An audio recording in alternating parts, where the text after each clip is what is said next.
శారదాపీఠం భూముల వ్యవహారంలో రేవంత్ సర్కార్ కీలక నిర్ణయం తీసుకుంది.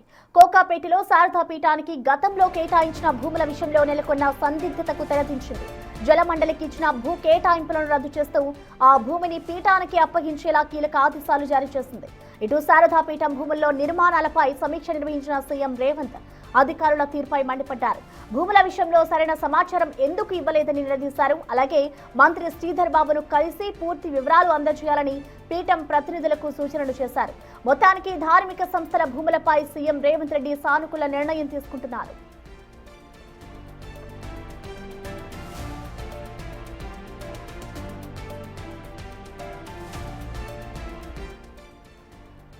శారదాపీఠం భూముల వ్యవహారంలో రేవంత్ సర్కార్ ప్రస్తుతం కీలక నిర్ణయం అయితే తీసుకుంది. కోకాపేటలో శారదాపీఠానికి గతంలో కేటాయించిన భూముల విషయంలో నెలకొన్న సందిగ్ధతకైతే తెరదించింది.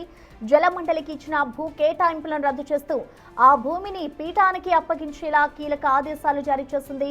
ఇటు శారదాపీఠం భూముల్లో నిర్మాణాలపై సమీక్ష నిర్వహించిన సీఎం రేవంత్ అధికారుల తీరుపై మండిపడ్డారు. భూముల విషయంలో సరైన సమాచారం ఎందుకు ఇవ్వలేదు అంటూ కూడా వాళ్ళందరినీ నిలదీస్తున్నారు సీఎం రేవంత్. అలాగే మంత్రి శ్రీధర్ బాబును కలిసి దీనికి సంబంధించి పూర్తి వివరాలు అందజేయాలి అంటూ పీఠం ప్రతినిధులకైతే సూచనలు చేశారు. మొత్తానికి ధార్మిక సంస్థల భూములపై సీఎం రేవంత్ రెడ్డి సానుకూల నిర్ణయం తీసుకుంటున్నారు.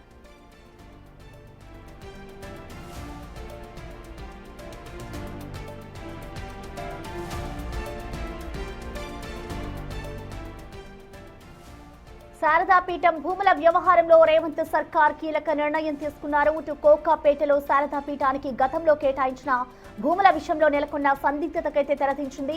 జలమండలికి ఇచ్చిన భూ కేటాయింపులను రద్దు చేస్తూ ఆ భూమిని పీఠానికి అప్పగించేలా కీలక ఆదేశాలు జారీ చేసింది. ఇటు రేవంత్ సర్కార్ ఏదైతే నిర్ణయం తీసుకున్నారో పీఠానికి సంబంధించిన భూములపై మరింత సమాచారాన్ని అందించేందుకు మా ప్రతినిధి వాసు మనకి అందుబాటులో ఉన్నారు. వాసు,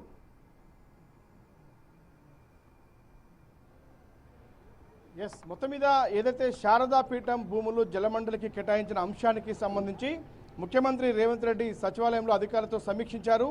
ఏదైతే పీఠం భూములకు సంబంధించినటువంటి వ్యవహారంలో కూడా జలమండలి చేపడుతున్న నిర్మాణాలకు సంబంధించి తనకు సమాచారం ఇవ్వలేదన్న అంశానికి సంబంధించి ముఖ్యమంత్రి అధికారులపై తీవ్ర ఆగ్రహం వ్యక్తం చేశారు.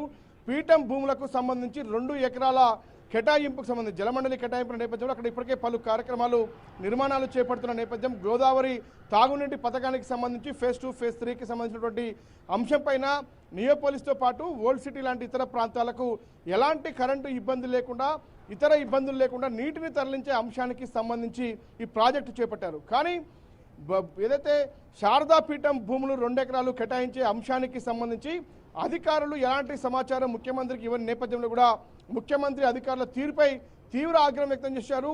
ఏదైతే పీఠానికి చెందిన ప్రతినిధులు ఇప్పటికే ఫిర్యాదు చేసిన నేపథ్యం కాబట్టి రేపు మంత్రి శ్రీధర్ బాబుకు పీఠాధిపతులను కలిసి అక్కడ ఉన్నటువంటి పరిణామాలను పరిశీలించి తనకు పూర్తి స్థాయి నివేదిక సమర్పించాలని కూడా ఆదేశాలు జారీ చేశారు. ఏదైతే జరిగినటువంటి అధికారుల తప్పిదానికి సంబంధించి ముఖ్యమంత్రి రేవంత్ రెడ్డి శారదాపీఠం భూములు యథావిధిగా శారదాపీఠానికి కేటాయించాలి, అవి తిరిగి ఇచ్చేయాలంటూ కూడా ఆదేశాలు జారీ చేసినటువంటి పరిస్థితి కనిపిస్తూ ఉంది. అయితే శారదాపీఠం భూములకు సంబంధించి ఇప్పటికే బీఆర్ఎస్ పార్టీ నేతలు చేస్తున్న ఆరోపణలు కావచ్చు, ఇక నియోపోలిస్ ఇప్పటికీ జలమండలి కేటాయించినటువంటి ఆ భూములు మొత్తం 3.95 ఎకరాల్లో కూడా 2 ఎకరాల భూమి ఇప్పుడు శారదాపీఠం భూమిగా గుర్తించారు. దీనికి సంబంధించి శారదాపీఠం భూములకు సంబంధించి అంటే ఆ భూమి ద్వారా అక్కడ చేపట్టే నిర్మాణాల ద్వారా కూడా పూర్తి స్థాయిలో ఓల్డ్ సిటీతో పాటు అనేక నియోపోలిస్ ప్రాంతాల్లో కూడా చాలా పెద్ద ఎత్తున కూడా జనం పెరుగుతున్న నేపథ్యంలో కూడా తాగునీటి నీటి సమస్య తీర్చేందుకే అధికారులు ఈ విధంగా చేశారు. అక్కడ రిజర్వాయర్ నిర్మాణానికి సంబంధించి ఏర్పాట్లు చేస్తున్న నేపథ్యంలో అది శారదాపీఠం భూములు కేటాయించిన నేపథ్యానికి సంబంధించి వాటిని తిరిగి వెనక్కి ఇచ్చేయాలని కూడా ముఖ్యమంత్రి కీలక ఆదేశాలు జారీ చేశారు. ఇప్పటికే ఉన్నటువంటి 8.75 ఎకరాల భూముల్లో ఎంబీఆర్ ఈఎల్ఎస్ఆర్ నిర్మాణానికి సరిపోతాయని కూడా స్పష్టం చేసిన నేపథ్యం కనిపిస్తూ ఉంది. ఇక పూర్తిగా కూడా అయితే ఈ యొక్క అక్కడ చేపట్టేటువంటి జలమండి ప్రాజెక్టు ద్వారా కూడా 592 మీటర్ల ఎత్తులో భూభాగం నుంచి గ్రావిటీ ద్వారా నీటి సరఫరాకు అవకాశం ఉంటుంది. కాబట్టి ఈ విధంగా ఆ భూమిని సేకరించాల్సిన పరిస్థితి ఏర్పడిందని అధికారులు వివరించారు. కానీ ముఖ్యమంత్రి మాత్రం తన నోటీసులో లేకుండా చేసినటువంటి తప్పిదానికి సంబంధించి చాలా తీవ్ర ఆగ్రహం వ్యక్తం చేశారు. ఏదైతే శారదాపీఠం చెందినటువంటి భూములు యథావిధిగా 2 ఎకరాలు కేటాయించాలని కూడా చెప్పడం జరిగింది. అయితే ఈరోజు ఉదయం హైదరాబాద్ జిల్లా కలెక్టర్ కూడా ఒక కీలక ప్రకటన జారీ చేశారు. ఏదైతే శారదాపీఠం భూములకు సంబంధించినటువంటి ఆ వ్యవహారంలో కూడా ఆ శంషాబాద్లో సర్వే నెంబర్ 725లో హెచ్ఎండిఏ లేఅవుట్లో కూడా రాష్ట్ర ప్రభుత్వానికి చెందినటువంటి భూములు కేటాయిస్తామని చెప్పడం జరిగింది. కానీ వీటన్నిటికీ ముఖ్యమంత్రి చెక్ పెట్టారు. రంగారెడ్డి కలెక్టర్ హైదరాబాద్ కలెక్టర్ ఇచ్చినటువంటి రంగారెడ్డి కలెక్టర్ ఇచ్చినటువంటి ప్రకటనతో పాటు జలమండలి అధికార వ్యవహార శైలికి సంబంధించి కూడా పూర్తిగా వాటిని పక్కకు పెట్టి కేవలం ఏదైతే శారదాపీఠం భూములు యథావిధిగా వెనక్కి విచ్చేయాలి, మరోపక్క అక్కడ జరుగుతున్నటువంటి నిర్మాణాలపైన కానీ అక్కడ జరుగుతున్నటువంటి ప్రాజెక్టు అంశానికి సంబంధించి కానీ పూర్తి సమాచారం ముఖ్యమంత్రికి ఇవ్వని నేపథ్యంలో ముఖ్యమంత్రి తీవ్ర ఆగ్రహం వ్యక్తం చేశారు. రేపు మంత్రి శ్రీధర్ బాబు ఆ భూముల్లో పర్యటించి అక్కడ చేపడుతున్నటువంటి నిర్మాణాలు ఏంటి, ఆ భూమికి సంబంధించినటువంటి వివరాలు ఏంటి అనే దానిపైన పూర్తి స్థాయి నివేదిక రూపొందించి కూడా రేపు తనకు సమర్పించాలని కూడా ఇప్పటికే ఆదేశాలు జారీ చేశారు. అధికారుల తీరుపై ఆగ్రహం వ్యక్తం చేశారు. మొత్తానికి ముఖ్యమంత్రి కలగజేసుకున్న నేపథ్యంలో కూడా శారదాపీఠం భూముల వ్యవహారం అయితే పులి స్టాప్ పడిందని చెప్పాలి.